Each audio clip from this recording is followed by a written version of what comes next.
Saturday, Christmas comes early. Unbelievable! Welcome to this incredible scene. Bills. To the end zone! Chargers. It's a touchdown! An exclusive NFL game. That's fantastic! Live in primetime.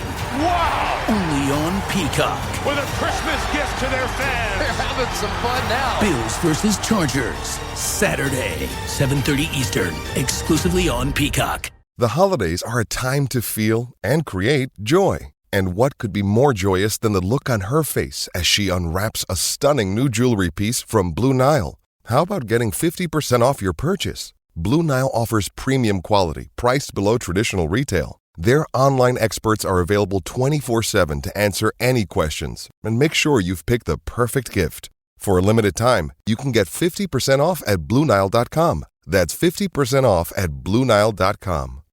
'Tis the season to shine with H&M. Discover the holiday collection and find fashionable pieces for your wardrobe or for under the tree.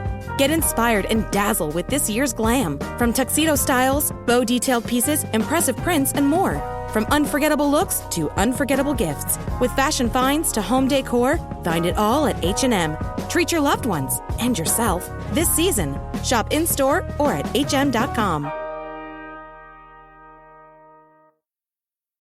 Reboot your credit card with Apple Card, the credit card created by Apple. It gives you unlimited daily cash back that you can now choose to grow in a high-yield savings account that's built right into the Wallet app. Apply for Apple Card now in the Wallet app on iPhone and start growing your daily cash with savings today. Apple Card subject to credit approval. Savings is available to Apple Card owners subject to eligibility requirements. Savings accounts provided by Goldman Sachs Bank USA. Member FDIC. Terms apply.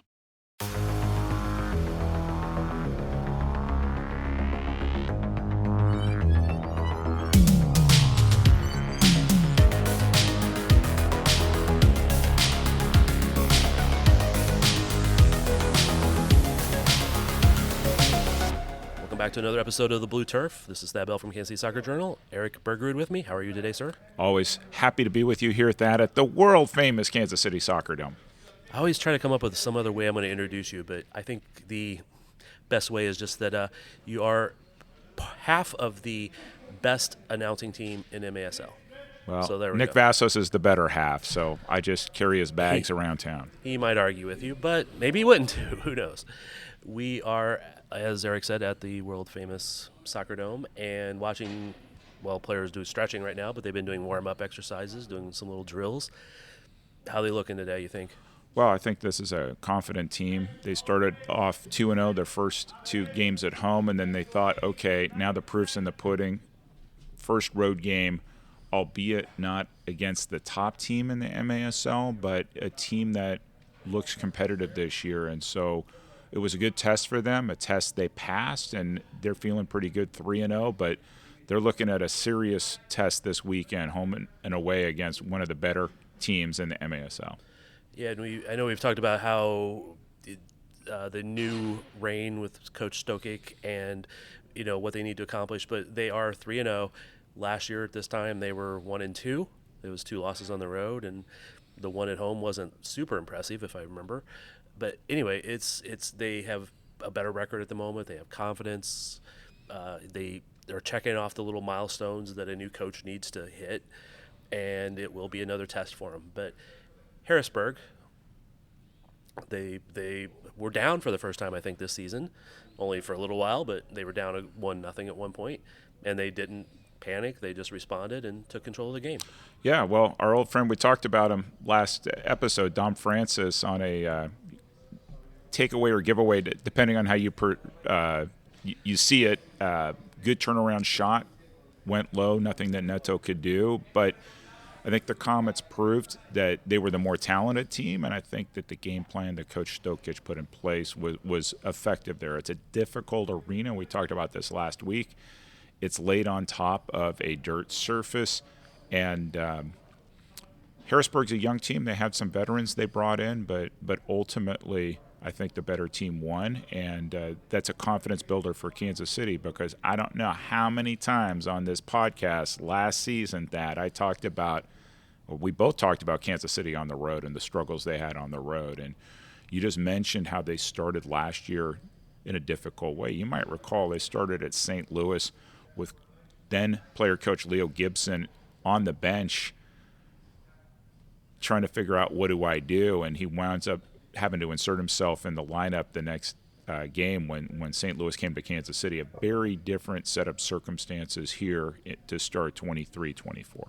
Yeah, and it is. There's far more players healthy. There's not as many visa issues, but they went out and they got the job done. And I'll throw a little nod to, I know there's some Neto haters out there.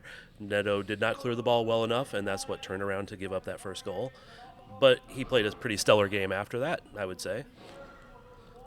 If there are fans in Kansas City who cannot be satisfied with a goalkeeper in defense that is allowing fewer than 3 goals a game, there are bigger problems in the world. You have Neto having won the first 2 Goalkeeper of the Week awards. It's probably either going to be Neto or Andrew Coughlin for this week's award. They had similar statistics. I voted for Neto again. I will admit that freely. And just a huge difference in terms of how the pieces are together. And we talked about this, the additions in defense in front of him. You see Vandergriff in front of him, breeds confidence. You see Berto in front of him, it breeds confidence. It's changed how he approaches the game, and they've been allowing him good views at the shots. He wants to be involved in the game. He wants to save a lot of shots, and he keeps getting double-digit saves. And as we've talked about before, the defense has helped the shots to be predictable and viewable. Is that the right way to say it? Yeah. But he can see them. He can be prepared. He can know where they're coming from majority of the time, and it makes it not necessarily an easy save, but it makes it a easier save. So he's been doing this job, and he's been making some very spectacular saves. I just had to throw that nod out there for a reaction from you, and B, because I know there are still people out there like, oh, Neto's not good because we talked about this before about how he had to do too much. Yeah, and I'll use some logic from last season. So I was pretty outspoken in terms of how I voted for Boris Pardo as league MVP, and a lot of it was based on not only the wins but goals against average. If you can end the season in this league, in this era, under 4 goals a game, that's top class. Neto, you look at 3 goals, 2 goals, 3 goals allowed in the first 3 games, that's significantly under 4 goals a game, and so he's demonstrating that he's a top 5 goalkeeper in the league. Comets fans didn't want to believe it. No, let me rephrase that. Some Comets fans didn't want to believe it. Some Comets fans spent all of last season wanting to argue that. Granted, the season's early, but he's off to a really good start and making his case for why he's as good as we said he was, regardless of what the contrary view might be. No, I agree. Like I said, I just did it to trigger people a little bit, including you. Sure. It kind of worked. Neto, everything you said about what he's doing and his quality is good. Let me go back. So you talked about the giveaway, and I think it was a kick rather than a throw. But Boris Pardo gave one away in the opening game against Tacoma. San Diego still won. It's not like Sockers fans demanded that he get benched, and so I think that there's different perceptions there. Ultimately, as a goalkeeper, you're going to make mistakes. The best goalkeepers shake them off and move on, and I think Neto has proven that he is growing into his position as a MASL goalkeeper. No, I agree. And again, the mistake was not a huge mistake. It was a clearance that just didn't go quite far enough. And honestly, if his defense had been a little bit better at that very moment, they would not have allowed that shot. They would have recovered a little bit faster. But it was a little bit of both. I could say multiple people kind of were not perfect at that scenario. But I don't want to really actually focus on that as much. I know I started it, so that's my fault. But it was a good recovery. Kansas City came out and started scoring, never gave up the lead again, and finished with the win on the road. So let's go back to something that we talked about last episode, and I gave a shout-out to Nick Vassos for noticing this in the second game. That penalty kick that Coach Stokic gave to him to take to give him a confidence builder, his goal that he scored on the ground against Harrisburg, up for goal of the week in MASL, just an unbelievable demonstration of strength and technique both. Strength to hold off the defender, technique to score literally while falling down, lying down. And it's not just the Zach Reget show. Zach Reget, another hat trick. But if Rion keeps scoring at this pace too, this is a really difficult team to defend. Right. Yeah, I mean, nobody wants to go up against Rion with that size. And that was a great goal, no doubt. And Reget, yes, with the hat trick, although with a big assist to Harrisburg on one of those, since they still count. So how many, if you went back historically, how many of Steve Jungel's goals were really brilliant goals, and how many of them were last player to touch? I think the great players somehow are around the ball, and even if they don't make the last touch in, they force it. And Zach Reget, kudos to him. But it was good pressure that caused it. It was there's I think 2 other goals at least caused by just good pressure. Christian Andereos, his goal was caused by him forcing a turnover that Nacho shot, that the block came down and Christian ran in and put it home. So that's caused by that direct pressure. And there was another one that now I'm forgetting which one I was going to say. But I think there was 3 of them that was caused by direct pressure, causing the turnovers, and that they were able to transition quickly. We keep hearing that word this year, transition game, and get the goal. Well, another example, too, of not just only Zach Reget. We saw multiple players scoring goals.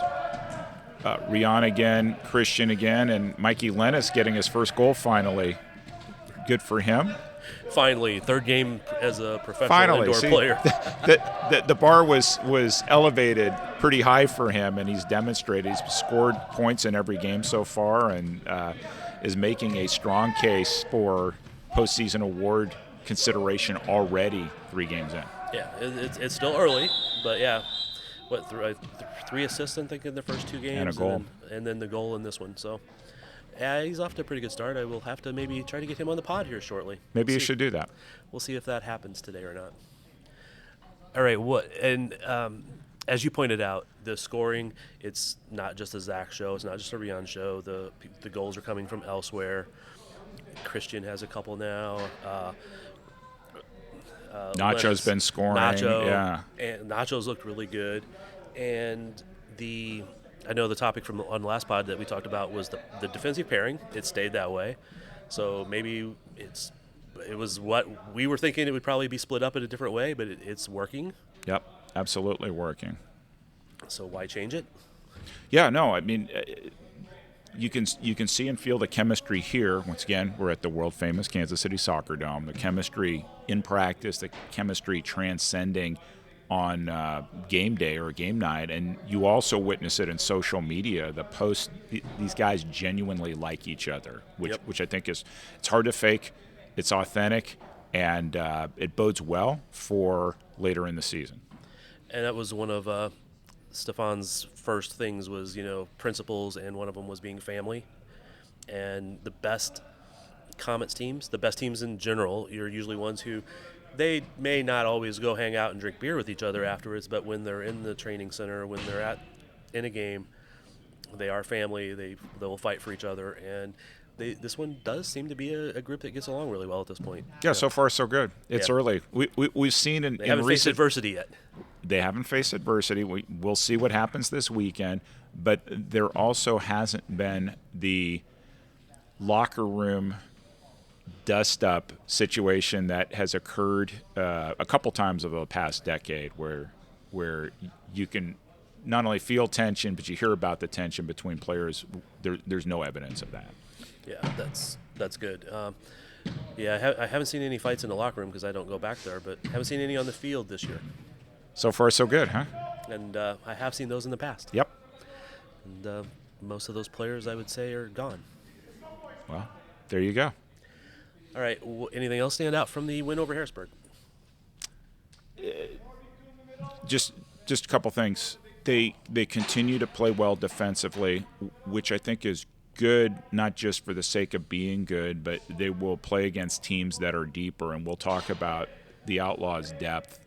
Outlaws have all sorts of offensive firepower, but I think this is a team that is showing that it could win a 4-3 game, or it could score 7, 8, 9 goals too. And so the mark of the champion teams, and I think in recent years of San Diego, with Boris Pardo's leadership with great defense, they were constantly starting defense, and then approaching offensively. And I think that has been their road to success.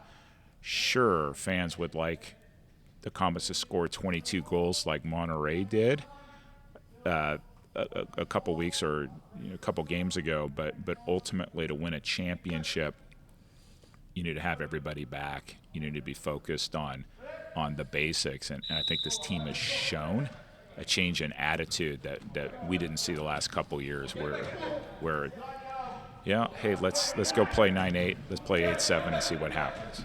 Yeah, it's those can be entertaining games sometimes, but you want championships, you want to win. Let's see, can't remember anything else that stood out from the game. No, I mean, it was a confident win. I think that they'll build on that because they have a road game coming up this Saturday, so it's good to get that first road win out of the way. But I think this is a game that all sorts of people around the league are going to watch. And maybe we should pause for the next segment before we get into the Texas Outlaws. Yeah, we'll go to another segment here in a second. But earlier you talked about the Harrisburg being on the dirt floor.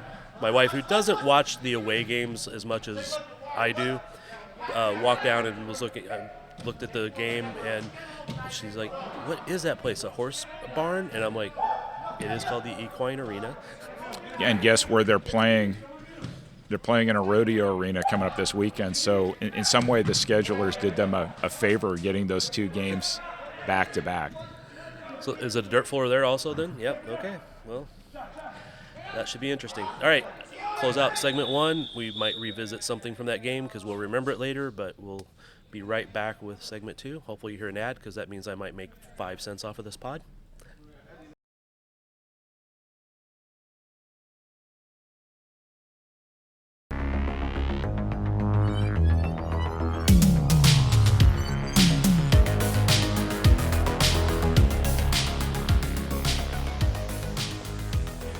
We're back with segment 2. This weekend, 1 game would be tough. 2 games will be tougher. Back-to-back Saturday and Sunday. Saturday in Mesquite, Texas, although they are the Texas Outlaws now. Right? They are. Try to make sure I keep up with all the name changes. And then they'll be back here on Sunday afternoon, early evening. I'm not sure of the time.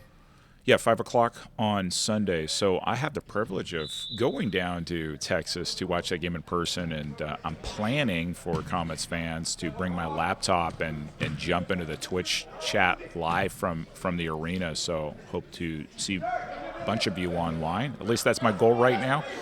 This is an interesting matchup because Mesquite, now Texas Outlaws, it's the first time I caught myself saying this, opened the year on the road, a tough matchup against Baltimore, and looked thoroughly dominant. Baltimore, as we've seen, has its own issues, but it was an impressive win for them. They then had to travel to Chihuahua and got thumped by the defending MASL champions. And then there was a little brouhaha in the chat that happened that night on Twitch that Outlaw fans were frustrated because they were getting rocked. Everybody blames the goalkeepers when things don't go well, and people are wondering, where's Pollo Cortez? So when a count with the name Mr. Pollo jumps in late in the game and sort of vents about contract challenges, etc., and you will notice that Pollo Cortez is not on their roster. He has not been playing. It's been Jesse Rivera. And I think that there is a marked difference between the two of them. And so it's going to be interesting to see if that has any impact on the results this weekend. But last year, for me, although they have a lot of great firepower and still have great firepower on offense, why they got off to such a great start was Pollo in goal. You say a marked difference. I'm assuming you mean in level of ability? Or style? Well, I'd say experience indoors, understanding the game.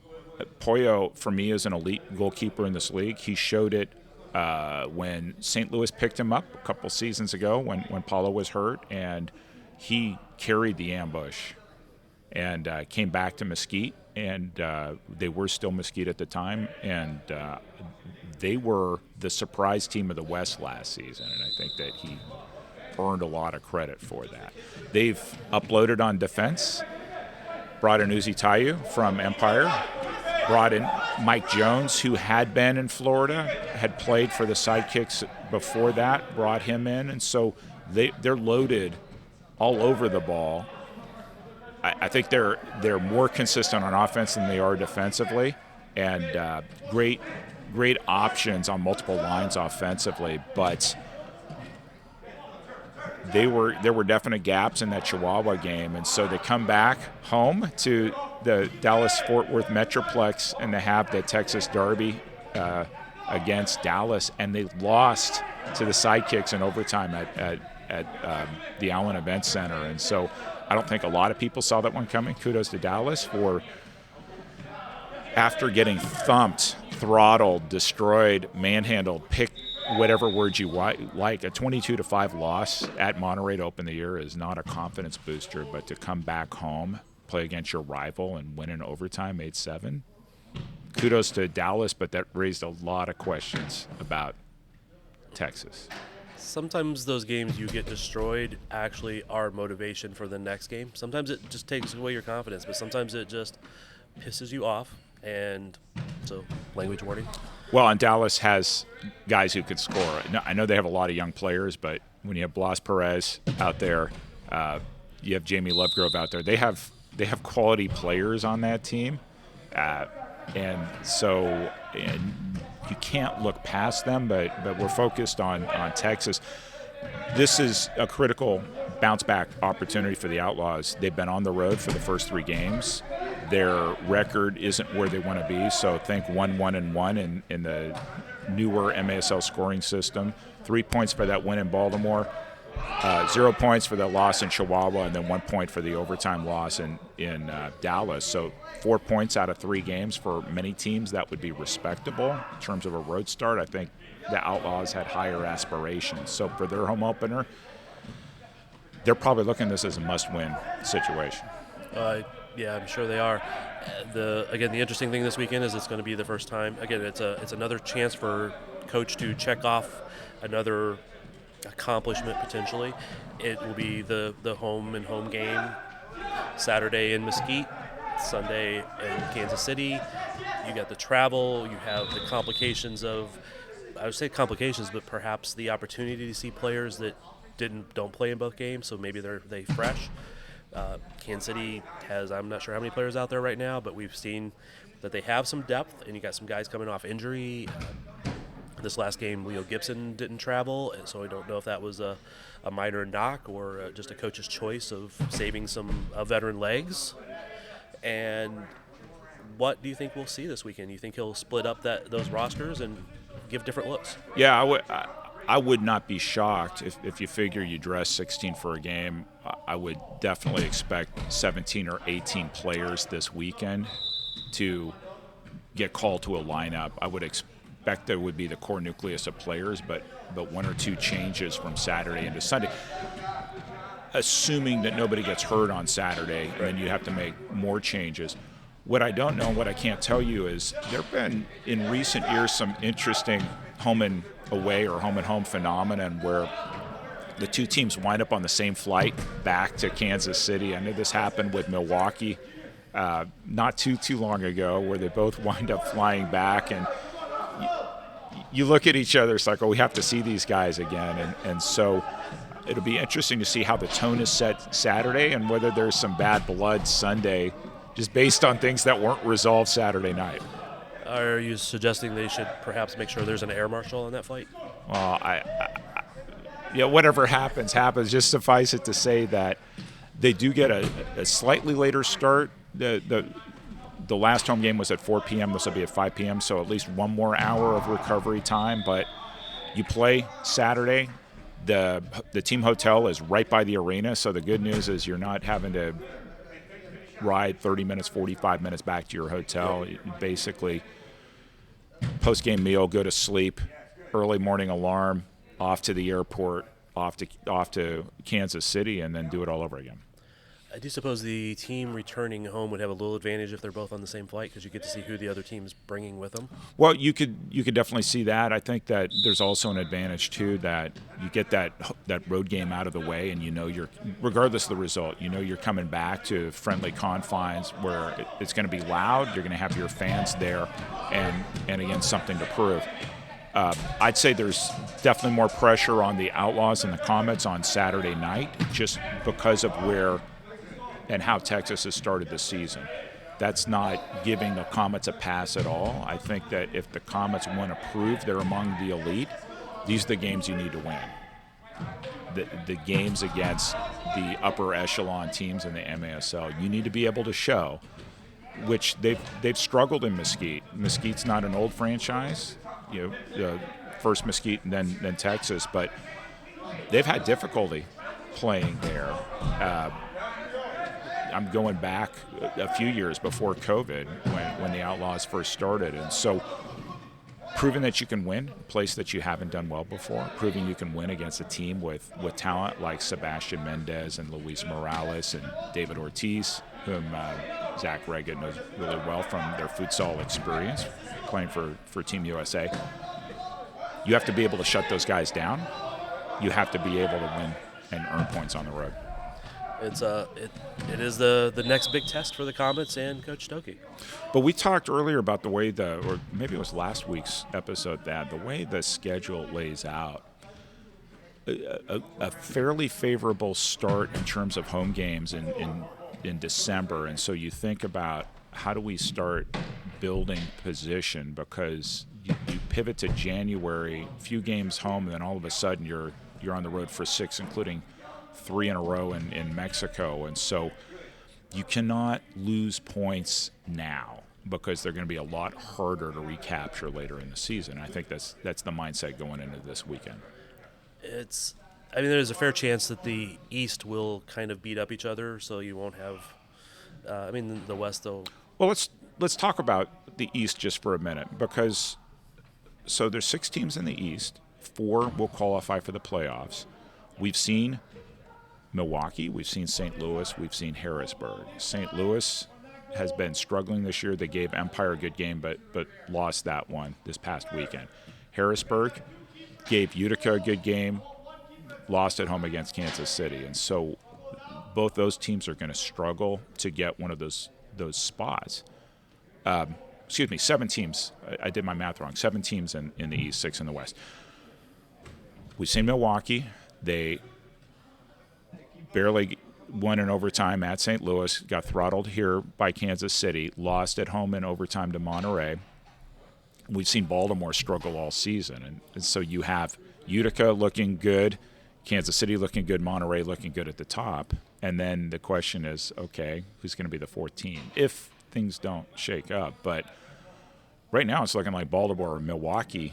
One of those teams is sitting out the playoffs. And if I had told you this a season ago, you probably would have looked at me really odd, but that's how quickly things have changed in this league. It is. It's and I don't want to count any team as a shoo-in just yet. I mean, the Comets are looking good. It's still a team that has to prove itself more, and they don't have a favorable schedule especially in the middle part. They're playing what we expect to be the best teams on the road and tough matches, like this weekend going against Mesquite. I'm going to keep calling them Mesquite just to irritate people. Sure. But none of these are going to be easy. So, we say, Baltimore's struggling, but they can start to put together a run at some point if they ever get over their personnel issues. St. Louis, even in their down years, they usually play Kansas City fairly well. They do. And my point wasn't to say that here are the top 3 or 4 teams and everybody else is struggling. It's more of you can start seeing divisions within the Eastern Conference in terms of which teams look like they're going to compete for the championship. And I think with St. Louis and Harrisburg, just like last year, it's going to be more difficult for them. But Baltimore those 2 losses are at home. That place is supposedly unfair. Nobody can ever win there. Baltimore's rigged the league because of their small field, yada, yada, yada, yada, yada. Well, the Outlaws went in there and won pretty convincingly. Utica City went in there and won pretty convincingly. So I think things have shifted. The sands have shifted that, and nothing's guaranteed. And just like you said, you can't look past any team. Nope. But you can't make assumptions anymore like, okay, we're going to go into Baltimore and we'll do our best, but we're probably going to lose. I wouldn't go in a game there this season if I were any team assuming that. No, I wouldn't either. And, yeah, I mean, we've talked about that before, the size of the field and all that. But I do think it gives the home team advantage. And again, it doesn't mean you don't go into play. It doesn't mean you go into win. But I think there are other issues right now that are overwhelming the advantages they have. And we'll have to see how they manage that. They still have some good players, but they lost a lot of experience right now. We've totally gotten away from Texas, but right. I think I can pull it. I think I can pull us back here. Let's go back to something we said early on, my off-season or preseason conversation with Coach Stokic, and I interviewed him for Comets social media, and I asked him, "What are you looking for in terms of selecting a starting goalkeeper?" He wants a shot stopper, and he wants somebody who's vocal, right? And we've talked about how Neto has done this. If you look at Baltimore and what they're missing with Van Zela, I mean, a lot of goalkeepers can stop shots, but the vocality, and it's not just yelling at players for the sake of yelling at players, but if you look, I mean, there was one situation in that loss at Utica where the wall was not even set up close to where you would expect, and a veteran goalkeeper like Manzella would have seen that right away. Direct shot, direct goal on a free kick. And so you look at Texas, and that's the challenge for them, and Coach Tattoo and his assistant coaching staff. You had Pollo, who makes a lot of saves, reads the game well, vocal goalkeeper. And so what do you miss? What are the intangibles that you miss? We'll see this weekend if there's a noticeable difference. That being said, Texas is a team that can beat you 10-9. They can definitely beat you 10-9. I'm not sure they can beat you 4-3 this season. Should be interesting to watch how that plays out. And yeah, a good shot stopper, a vocal leader in goal, definitely a requirement in this league. But also having the experience to know when to be vocal and what to say, because we've seen good keepers come in here and not be great because they haven't learned the game yet. We're seeing that with Phillip, the backup keeper right now, for one of the backup keepers for the Comets. He's still learning this game, and after last week's practice, I watched, and he got beat in a scrimmage, and by I don't want to tell people how he got beat, but he got beat. So afterwards, he pulled in other people and said, "Okay, how should I play this?" So he's learning, but that's part of all that vocal leader. You can be vocal, but you have to have all the combination of that. Well, since you mentioned him, that's really interesting, because I've been thinking this week, do we see 2 goalkeepers this weekend? And I wouldn't expect it. But I think there may be a point at the season where you have back-to-backs where that's the smart move, where you see 2 different goalkeepers. Is it out of the realm of possibility this weekend? No, but I would not expect that. And I think you're going to – that and even some of the other players, you're going to have to maybe see how it goes based upon the game state.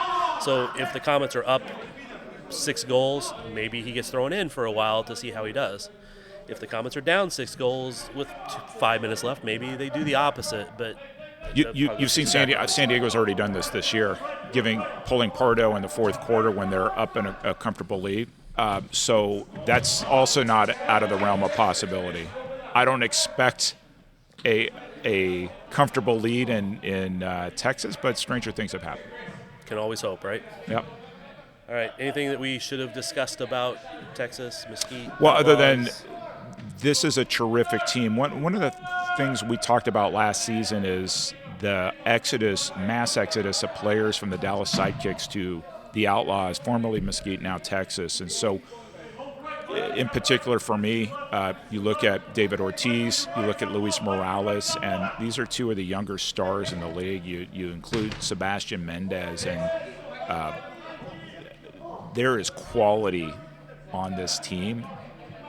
They're younger, and so maybe they don't get mentioned in the same category as say a San Diego or some of the players even on Tacoma. But this is a team I expect to see in the playoffs. This is a team that could give other teams fits in the playoffs, but they need to put it all together in that conference with Chihuahua.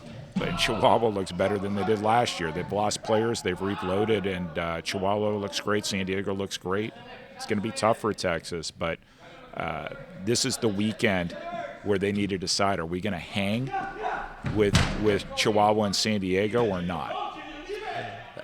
And I was slightly distracted there because I got my attention was pulled to the drill they're doing. I looked up and I saw Henry Ramirez, Christian Andreos, and Mikey Lenis making a break for the other end of the field, and they were just – it was very pretty to see those three young guys and hustling and just the passing they made, and a great shot at the end, which I don't think went in because there's actually two keepers standing in the goal, and I think it went off the second keeper, not the one who was supposed to make the save, but it was pretty – just it's like those young guys that you see a good future for. I just like to watch it. So. Well, that's great. So, fans, I was intently trying to finish what I was saying. Thad was doing you a service by describing what's happening, and what Thad witnessed was the transition mindset that Coach Stokic has brought in. You talk about the Stokic era, and for me, the transition, two things. Transition game, which we've seen, and then rock-solid defense. It's something that's been missing from the Comets for several seasons. And I do want to make sure I do not misstate that I was listening to Eric. But whatever. I'm capable of multitasking sometimes. Better than I am. All right. I appreciate the time, Eric. Any last words? Well, hey, maybe stay tuned for segment 3 because Thad has all sorts of options of people that he can talk with here at the world-famous Kansas City Soccer Dome. Just a reminder, watch the game on Twitch on Saturday night. I will be down there one way or the other, so I'll either be on my laptop or my phone, but look forward to touching in at least a few times during the game, and looking forward to be back on air with my partner, Nick Vassos, Sunday afternoon, both on 38 The Spot and Twitch. I may have to actually log in and make some comments in there, but I don't know. I've not done it yet, so. But appreciate everybody listening. Please rate, review, subscribe, all those good things. Sorry for some delays the last couple of weeks. We've had some issues with the pods being put out to all the proper places, but we think we have those worked out at the moment. So I appreciate everybody listening. I appreciate Eric for talking to me at all, but giving all of his good explanations. And we are out.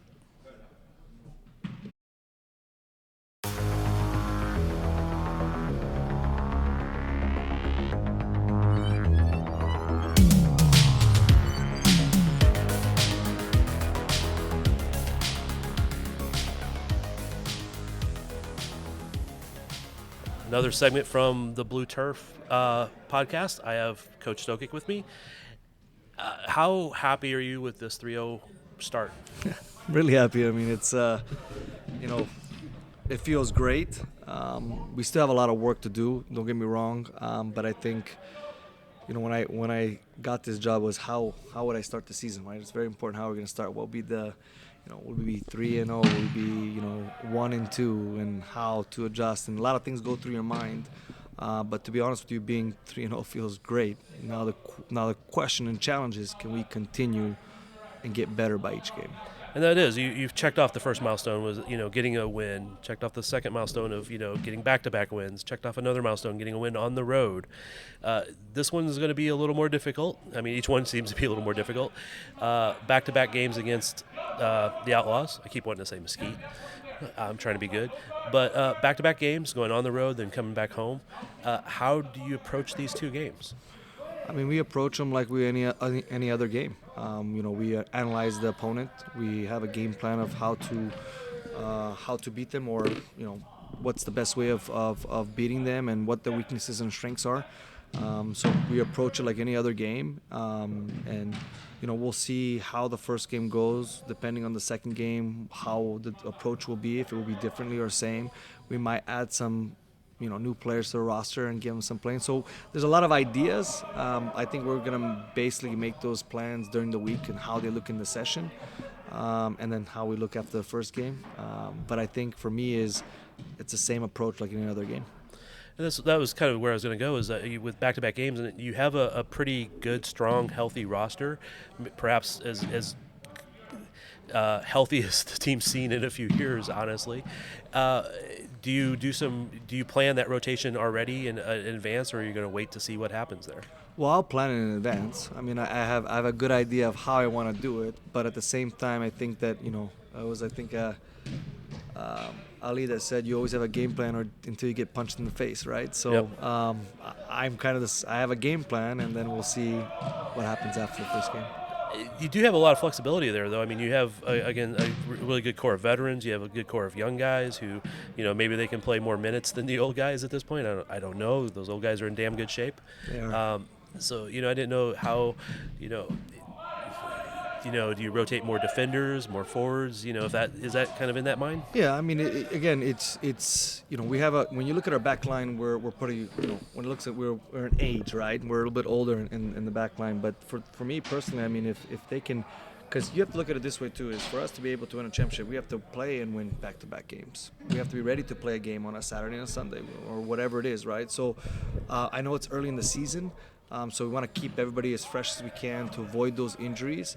But if I feel like my defensive line can play another game, we'll do that. If not, because even after this first game, we have some knocks and bruises and different things, and so my head's working on what can we do.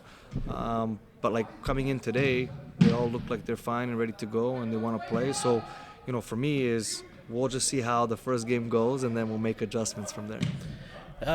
Actually, if you don't mind, I'm going to ask you about the back line a little bit. I think expectations with the new players coming in, Roberto not being exactly new, but coming back to the Comets, and then Chad coming in, was maybe those guys would split up because they're known to be super heavy defensive guys, and then but it seems like they've been a defensive pairing a lot, and then Sosa and Ray Lee's been a defensive pairing, and you've had DeBray in there, and Nacho and other people filling in those spots, but it was. Can you talk about that mindset, or where you? Yeah, I mean, for me was when I look into the last year, because we did a lot of analysts of last season, right? So Sosa and Ray Lee played together a lot in lineup, so I wanted to keep some fluidity there as well. And I think with Chad and Berto being new, a pairing is I think they're similar but different as well. Where Robert is the warrior / can play out of the back, has a little bit more technical side of it, where Chad is more of the sit back, soldier in the back. So I felt like having Sosa as the playmaker, Ray as the muscles, kind of when you look at it in a nice way, and then same thing with Robert and Chad, right? So. But that's one experiment. There's going to be other game plans. We already talked about switching some things up, but for now, we're keeping like that and see what happens. Yeah, and that was one of the thoughts I had, was that maybe that was keeping the guys together that know each other, and then new guys learning each other. I mean, they're not new, but together. So I thought that was maybe the way you're going with that. But even when you say like the muscle, those guys, the muscle scores. Yeah. I mean, at the end of the day, it's trying to find a pair of guys that play well together, right? So, feed off of each other, if that's in possession or out of possession. When you look at the goals that we've been scored on, I feel like even with the low numbers that we scored on, we could have avoided at least probably half of those. So, for me, it's just finding the right connections, just like in the midfield, just like up top. In the back, it's very important, because if you have that pairing in the back, it makes it 10 times easier for them. So. What can you tell us about Mesquite? It's going to be a difficult game. I think out of the teams that we played so far, I think they're going to be the furthest, highest challenge that we've had. I think Mystique is a great team. They have great individuals. In the offensive third, they have those kind of futsal patterns, and they make those runs. But I think for me is just where we struggled in the last game, and we had this conversation with the boys before we headed out, was compared to the first game and our third game, our transition game has slowed down a little bit, and that's in coming back and going forward. So for me, if we can do that right and correctly against the Texans. Yes.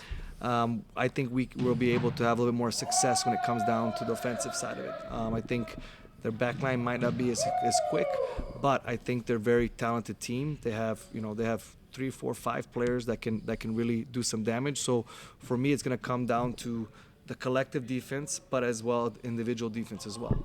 Yeah, I saw you working on some of the transition game in practice today. It was looking pretty good. Were you happy with how it was going today? It looked really good today.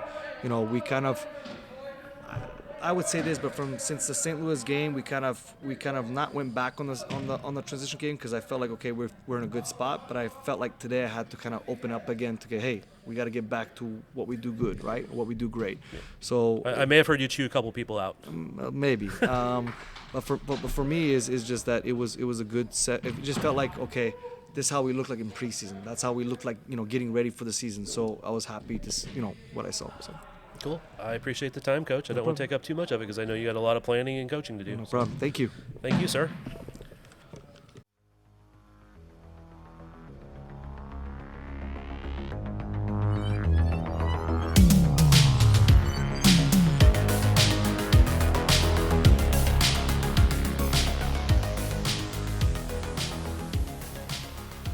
All right, I am back with Mikey Lenis. Actually, before I say that, you go by Mikey? Yeah, Mikey Lenis. Okay, I just want to make sure, I didn't want to insult you there. Mikey he signed with the Comets. He's played 3 games now. Got, 3 assists and a goal? 2 assists and a goal. I think you got 3, man. Don't you? No, I got 2 the first game. Yeah, I thought you had 1 in the second game. Maybe that I don't know about. Oh, man, I got to go look that up now. I don't know. I don't think so. You're only caring about the goals, aren't you? Yeah. First of all, what made you sign with the Comets? Just staying home in Kansas City. I moved here when I was 14, so it's become another home for me. And I just wanted to stay here. My girlfriend lives here. Her family's here. It's been a second family to me. And there was no other place I wanted to go. And Comets was a good fit. Had you watched any Comets games? Yeah, I've been to a couple before, like 2-3 years ago. And then did you? I know guys that grew up in Kansas City played a lot of indoor. That's just kind of like everybody does it, right? Yeah, but did you play much indoor before? No, we don't have this down in Miami. Yeah. Because it's always warm there, so it's always outdoor. We have outdoor, indoor, but nothing inside. Yeah. So. Maybe futsal though. I never played futsal until I played in a sporting academy actually. For the winter, we had futsal. Which is why you moved to Kansas City, played in the sporting academy. Yeah. I came here when I was 14. Did you go through like the host program? Like, did your whole family move? Or Actually, I did. I lived with my grandparents for a while, and then I ended up moving to a host family. I moved in with one of my teammates, Tommy Williams' dad. Yeah. Tommy Williams' dad, Hugh. Yeah. And then they've been another family to me. They've treated me really well and made my stay in Kansas City very easy. Yeah, I like the Williams family. They're all a bunch of good people, man. Bunch of good people. I know my daughter went to a lot of his soccer camps and stuff. Yeah. I coach at the soccer camps. We're being distracted by Neto now. Hey, but he did it in 3 games. Takes a lot of guys a year to do it. So tell me how good Neto's been so far. If he's gonna give you crap, you gotta give. He's been fantastic. There's no crap to give him. The guy's been crazy in the goal. Him and Phillip and all the keepers out here, Chris, Miguel, they're insane in the goal. I think that's it's watching the practices versus the games. I mean, they always say you practice for being harder than the games, and this is some hard practice out here. No, it's tough. Preseason was tough. Everyone had to grind to get through it, but I mean, it's been showing. It's paid off. So a lot of transition practice today. I talked to Coach a little bit ago. He said he needed to turn up a notch. You guys were relaxing a little bit too much in the third game. But Yeah. It was only a win on the road, So, but there was one play I think where Henry and Christian and you just had that breakaway going down there. It took off. Yeah. It was really clean passing. It was really good movement, and I know you got off a good shot, but I'm not sure if you scored on that one. No. Hit the keeper and bounced back out. I think it was the second keeper though. I think because there's 2 of them standing in goal. But you would know better. You had the better shot on it than I did. Yeah. I'm trying to give you a little extra credit there. Yeah. What did it feel like to get that first actual goal for the Comets?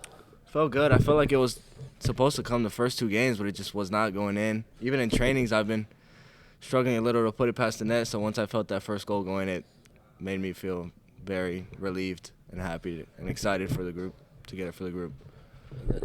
Like you said, you hadn't really played indoor before. You'd played some futsal, but how's that obviously the transition is going pretty well, at least 2 assists and a goal. But how have you felt? Like, it's just the beginning? Yeah, it's just the beginning. I mean, all these veterans have been helping me out a lot. We've been staying after training. They've been talking to me off the field, helping me out, because the boards and everything's still new to me.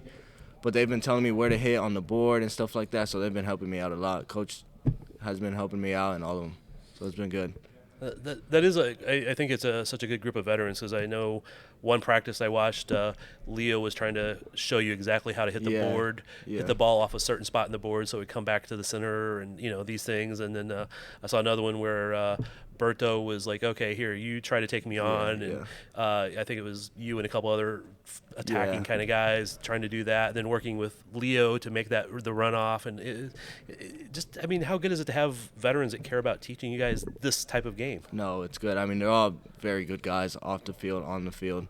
Obviously, it gets intense on the field, but then after, we all know we're all just a family, big family over here. But they've been good to me. It's been fun. Who's hit you into the boards the hardest so far? I haven't been hit that hard, actually, because I try to stay away from them. Probably the first game against Milwaukee, I got pretty thrown into the boards once. Do you remember who did it? No. It was a good welcome, though. It was a good hit. That's the indoor game, man. It's a good hit. I got to get someone back, though. Yeah. I got to get someone back. Okay. I'm waiting for you to just hammer somebody into the boards. Yeah. Although, you did. Yeah. You also got your first 2-minute penalty too. Yeah. That was walk of shame to the penalty box. That's almost like getting a hat trick right there. It was a little embarrassing.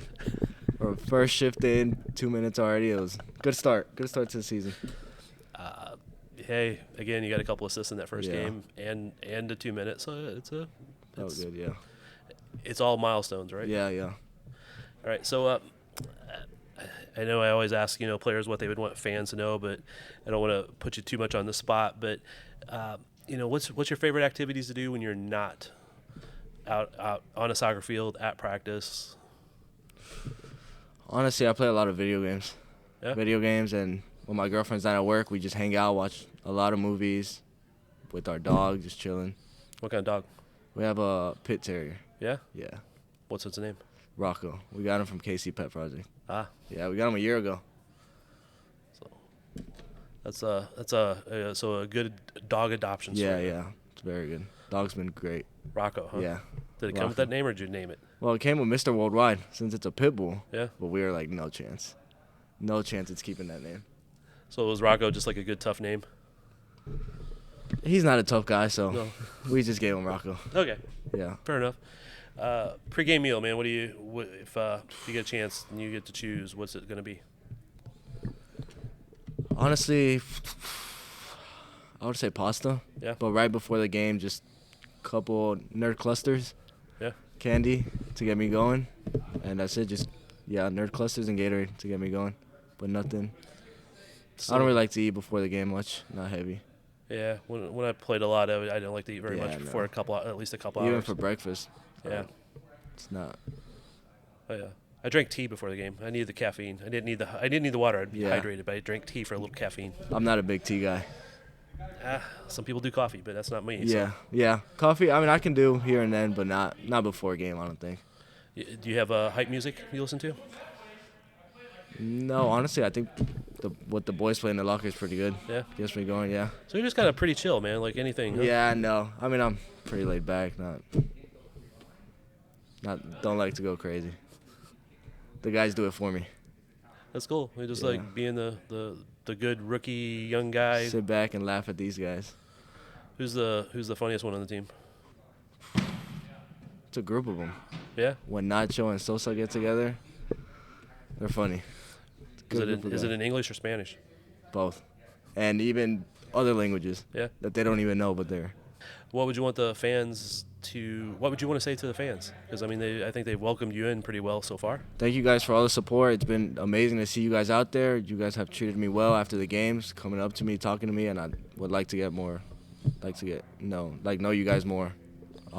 after the games.